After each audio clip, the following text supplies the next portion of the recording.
Hi everyone, Anthony Morganti here. A couple days ago, I did an edit of this image using Luminar Neo.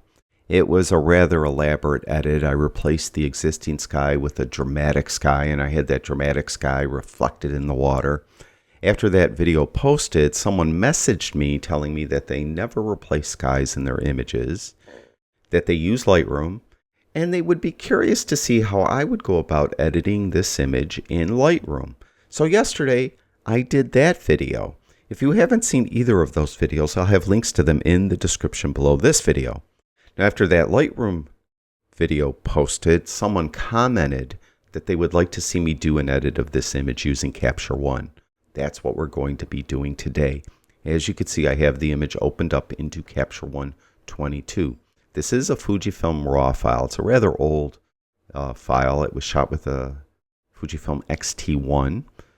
You may know that Capture One is touted to be the best non-destructive RAW editor for Fujifilm files. And it probably is, and I think you'll see it does a nice job of editing this image. Now, when I use Capture One, I have a custom workspace that I use. What you're looking at now is the default workspace. If you use Capture One, you probably use the default workspace. Or if you download the fully working free trial of Capture One to try it out, you're probably going to be using the default workspace. I chose to do this video using the default workspace because I think you'd be better able to relate to what I do using this default workspace. If you'd like to see my custom workspace, I'll show it at the very end of the video. Now, usually what I like to do when I have an image in Capture One is I go right to the lens section and I make sure that all three of these checkboxes are checked and that it found the lens. And it did. And that almost always does, so that's fine. It found the Fujifilm lens and all three of those checkboxes are checked. Then what I like to do is, as I did in those other videos, is adjust tone first. So I'll go to the Tone tab, and specifically, I'll go down to the High Dynamic Range section. And like I always do, I'll go to the highlights and I'll pull that down till I see some detail come into the highlights. And then I'll go to Shadows and I'll open that up to make sure I see detail into the darker parts of the image. Now, in a breakaway from what I usually do, typically with other apps like Lightroom and Luminar Neo, I would go to the white and black slider next. But with Capture One, I don't do that. I prefer to use the Levels tool that's in Capture One over the white and black slider. To me, I just think it works better. So I'm going to close down High Dynamic Range, go to Levels. Now, before I use Levels, I want to turn on the exposure indicators. This helps me get a good white and black point. To turn on the exposure indicators, just click on this box right here. Now, by default, what you'll find is the shadows exposure indicator for some reason is turned off. So you need to go into Capture One Preferences and turn that on. To do that, if you have a Mac, go to the Capture One 22 menu. If you have a PC, Preferences is under the Edit menu. Open up Preferences, go to the middle tab here, Exposure, and just make sure that there is a check mark in this checkbox, Enable Shadow Warning. That's all you got to do. Make sure that is checked, and then you'll get a shadows warning if you're clipping the shadows. Now, the way this tone curve works, you see there's a histogram here, and you have these three sliders. And the three sliders from left to right represent shadows, midtones, and highlights. And then you just, similar to if you moved a whites or black slider, you would just move these. But I like to move them using the histogram. Like, for example, the shadow slider, I'll move the bottom of it until the histogram starts to pop up. I also look at the image, and I'm looking for those clipping indicators to pop up. See, if I move it a great deal, you'll see blue. So I'm clipping the shadows when the blue is there. Now, I like to clip the shadows a little, so I'll just move it to a point where I'm just slightly clipping the shadows. Similarly, I'll go to the highlights section, which is this slider on the far right, and I'll move that again till about that junction where this starts to pop up. But you can see I'm starting to clip the highlights. So I'll just back that off till all that red is gone because I don't like to clip the highlights at all. So I'll just keep moving that until all the red dissipates. And to me, that's a pretty good white and black point. Now I'll turn the exposure warnings off. Just click right there. And the blue disappears. So there is my tone adjusted. As easy as that. Now I'll start to work on color. So what I want to do, because this image, as I did in those other images, it's kind of drab. It was a dreary day. There's really not a lot of color here, so I want to boost it a bit. The saturation slider, for some reason, is in the exposure section here. So I'll go to exposure, and I'm going to push up saturation quite a bit. Next, similar to what I did in those other videos, I want to get some tonal variance in the homogeneous green grass. You can see we have these big patches of green grass, and it's pretty homogeneous green. I want to add a little more tonal variance in there. So to do that, I'm going to go to the color tab, and then I'm going to go to the color editor, and then I'm going to go to the yellow part, and I'm going to go to lightness, and I'm going to push lightness up, and you can see that the brightest part of the green gets brighter.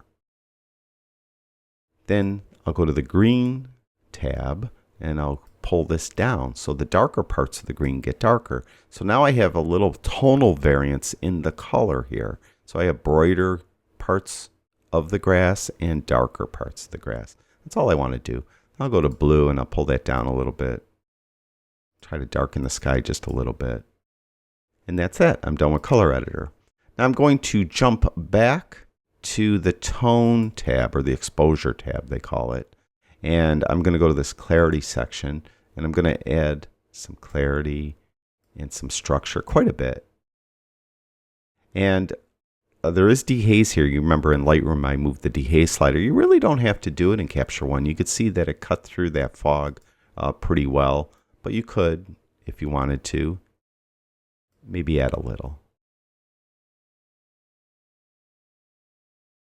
Maybe very little. Maybe none. We'll just zero it right out. Okay, so that looks pretty good. So far, so good. Now, let's look. If I go to the hand tool and I double click on the image, I could zoom in. There is some noise up here in the cloud area. So what I'm going to do is I'm going to go to this detail tab. It's this little magnifying glass here. And I'm going to go to noise reduction. And I'm just going to push luminance noise reduction to the right. And it looks pretty good. I'll go to sharpening also. Why not? We'll add some sharpening. It's really crispy sharp. Looks pretty good though. So far so good. I think you'll agree that Capture One does a pretty good job, right? You know, just basic editing. Now, like I did in those other apps, I want to get rid of these floating leaves over here. So I'm going to get the heel brush. If we go to the layers tab, you can see there's a heel, little band-aid right here. This draw healing mask. It's also up here. It may not show right here. You just have to click with the left mouse button and hold, and you'll get these different clone mask, healing mask, and whatnot. So I want the heel mask. Now to get the attributes of the brush, you just need to right click on the image, and I call them attributes. They call them the brush settings. You could affect the size of the brush. You also could use the bracket keys to affect the size of the brush. Left bracket key will make it smaller. Right bracket key larger. Hardness I want somewhere in the middle. Opacity and flow at 100. This part doesn't matter because I'm not using a tablet. This link part down here, this is the way I like it. These first two unchecked and this one checked.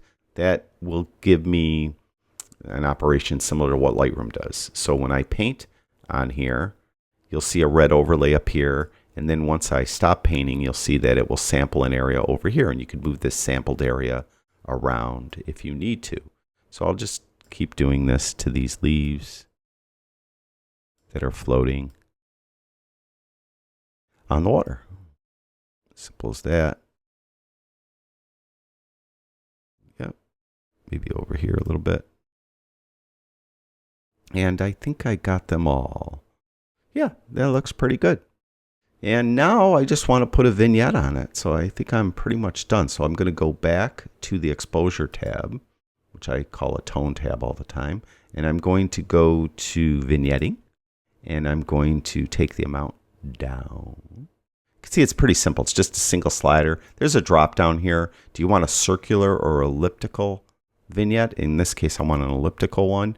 And do you want it on the crop? So if you had cropped the image, it will vignette properly, for lack of a better way, if you use one of the first two. If you just wanted a circular on the image before it was cropped, you would do that first one.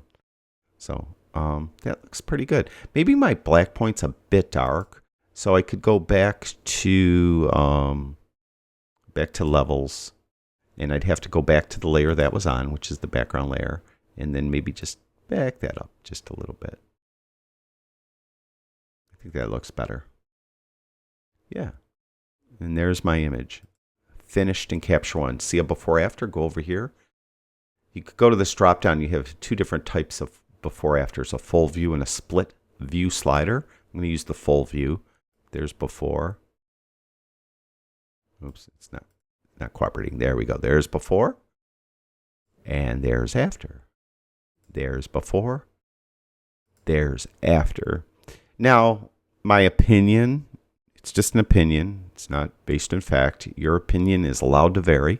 I think Capture One did the best job of the three. Let me know in the comments below what you think, but I think this is the best of the three. Now, I had mentioned that I use a custom workspace.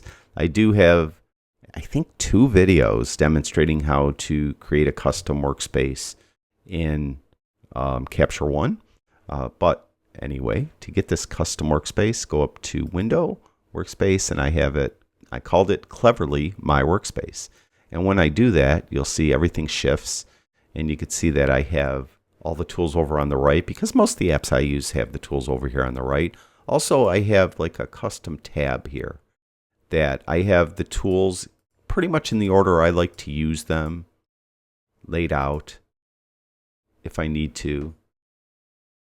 So I could go top to bottom. So they're all right here. I don't have to jump from tab to tab typically. I don't know why this one always shows up, but you can get rid of remove the tool tab. It's the output tool tab. Just remove it. All right. So there I have all the tools. Also on the left-hand side is the film strip. If I just hover over there, it will pop out. So it gives me a little more room for the image, and that's the way I like to use Capture One. That's it. Thank you, everyone who watches my videos. I really do appreciate it. Talk to you guys soon.